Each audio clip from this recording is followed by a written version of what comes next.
नमस्कार दोस्तों, स्वागत है आपका मेरे YouTube चैनल कहानियों की गुल्लक पे। और आज मैं आपके लिए लेके आया हूँ एक बड़ी ही प्यारी सी कहानी।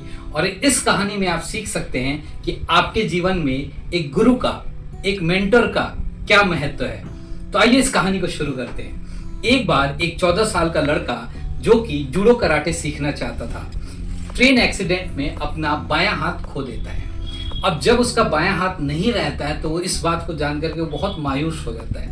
उसे लगता है कि वो अपने जीवन की जो सबसे बड़ा लक्ष्य था, जो सबसे बड़ा गोल था जूडो कराटे सीखना, वो सीख ही नहीं पाएगा। अब उसकी इस मायूसी के कारण को एक पास में ही रह रहे जूडो कराटे के स्पेशलिस्ट को पता चलता है। वो जाते हैं और उस लड़के से मिलते हैं और उसको ये सांत्वना देते हैं कि अगर तुम मुझसे वादा करो कि अपनी पूरी लगन और मेहनत के साथ जूडो कराटे सीखोगे तो मैं तुम्हें वादा करता हूं, मैं तुम्हें एक चैंपियन जूडो कराटे वाला बना के दिखाऊंगा। उस गुरु की बात को सुन करके बच्चे के दिल में थोड़ी सी आशा की किरण आई। हालांकि वो फिर भी अपने आप पे विश्वास नहीं कर पा रहा था कि बिना एक हाथ के वो जूडो कराटे जैसी तकनीक को कैसे सीखेगा। फिर भी अपने गुरु की बात को मान करके वो लड़का दिन रात प्रैक्टिस करना शुरू करता है। एक वीक निकल जाता है, दूसरा वीक भी निकल जाता है, तीसरे वीक के बाद भी उस लड़के को यह एहसास होता है कि उसका जो गुरु है, जो मेंटर है, वो उसको दिन रात सिर्फ एक ही कला का अभ्यास करवाता है, एक ही स्किल है जो उसको सिखा रहा है। अब उस लड़के को ऐसा लगता है शायद महीने दिनों बाद मेरे गुरु को जब ये एहसास हो कि मैं इस स्किल में बिल्कुल परिपक्व हो चुका हूँ, परफेक्ट हो चुका हूँ, तो वो मुझे दूसरा स्किल सिखाएंगे। हालांकि ऐसा कुछ होता नहीं है। उसका गुरु उसे अगले 3 महीने तक उस जूडो कराटे का एक ही स्किल सिखाता रहता है। 3 महीने बाद पास में ही एक प्रतियोगिता का आयोजन होता है और वो लड़का उस प्रतियोगिता में पार्टिसिपेट भी करता है। पहली प्रतियोगिता उसकी एक साधारण से जूडो कराटे स्पेशलिस्ट के साथ होती है, जहां पे वो कुछ ही मूव्स के बाद आसानी से प्रतियोगिता जीत जाता है। दोस्तों, मुझे पता है आप सोच रहे होंगे कि बिना हाथ का एक लड़का प्रतियोगिता कैसे जीत सकता है। आपकी जिज्ञासा को मैं जरूर दूर करूंगा, आप मेरी कहानी में बने रहें। दूसरे राउंड पे भी एक हट्टा कट्टा प्रतियोगी आता है, जो सामने आने पे उसके गुरु को लगता है कि शायद ये मेरा जो शिष्य है वो नर्वस ना हो जाए, तो वो जा करके उससे कहते हैं कि तुम्हें हार नहीं माननी, जो भी मैंने तुम्हें कला का सिखाया है, जो भी स्किल सिखाए हैं, उसका उपयोग करना है और तुम जीत जाओगे। दोस्तों, दूसरी प्रतियोगिता में कुछ मिनटों के बाद ही उसका शिष्य उस प्रतियोगिता को जीत जाता है। अब बात आती है फाइनल प्रतियोगिता की। अब लोगों को दिखता क्या है कि उसके सामने एक बहुत ही लंबा चौड़ा और बहुत ही एक्सपीरियंस जूडो कराटे स्पेशलिस्ट सामने खड़ा होता है। अब सबको ऐसा लगता है कि अगर इस बार ये लड़का जिसका एक हाथ नहीं है इस जूडो कराटे स्पेशलिस्ट से टकराएगा या उससे प्रतियोगिता में भाग लेगा, शायद बात इसके जान पे बना है।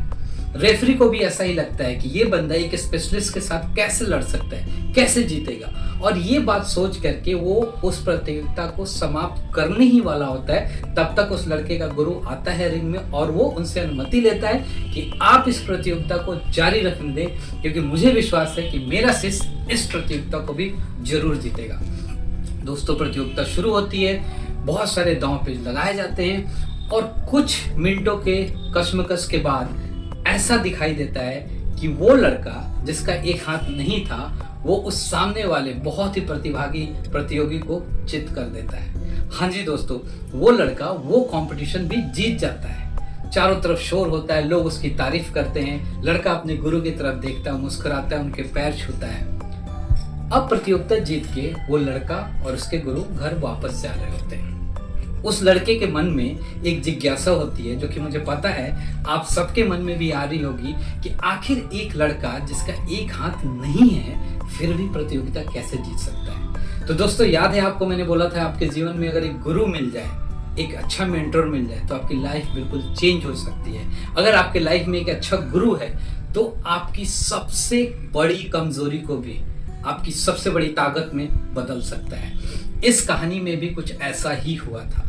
उस लड़के के गुरु ने उसे उस लास्ट 3 मंथ्स में एक जूडो कराटे के सबसे कठिन जो पैतरा होता है, जो स्किल होता है, उसको सिखाया था।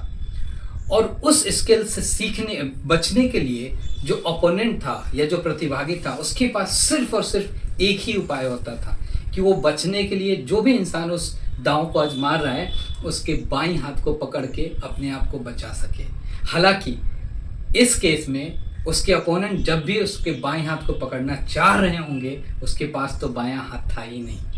तो एक गुरु ही आखिर में आपको जान सकता है। आपके अंदर छिपी हुई सारी परेशानियों, सारी कठिनाइयों के बावजूद भी आपके अंदर वो ऐसी क्या काबिलियत है जो आपको आगे लेके जा सकती है, इस चीज को एक गुरु ही जान सकता है। अगर आप भी अपने लाइफ में किसी भी स्किल को सीखना चाहते हैं या आपको समझ नहीं आ रहा है कि आप उस स्किल को कैसे सीखेंगे, आपको सिर्फ अंधकार दिख रहा है, कठिनाइयाँ दिख रही हैं, चैलेंजेस दिख रही हैं, बात मानिए मेरी, आपको ज़रूरत है एक अच्छे गुरु की जो आपको सिखाए कि आप बिना एक हाथ के भी कैसे जूडो कराटे के चैंपियन बन सकते हो। दोस्तों, आशा करता हूँ आपको मेरी आज की कहानी पसंद आई हो। अगर आपको मेरी कहानी पसंद आई, प्लीज़ मेरे चैनल पे कमेंट कीजिए और मेरे वीडियो को अपने दोस्तों के साथ शेयर कीजिए। मैं फिर से आपके पास आऊँगा एक नई कहानी लेकर। तब तक के लिए नमस्कार।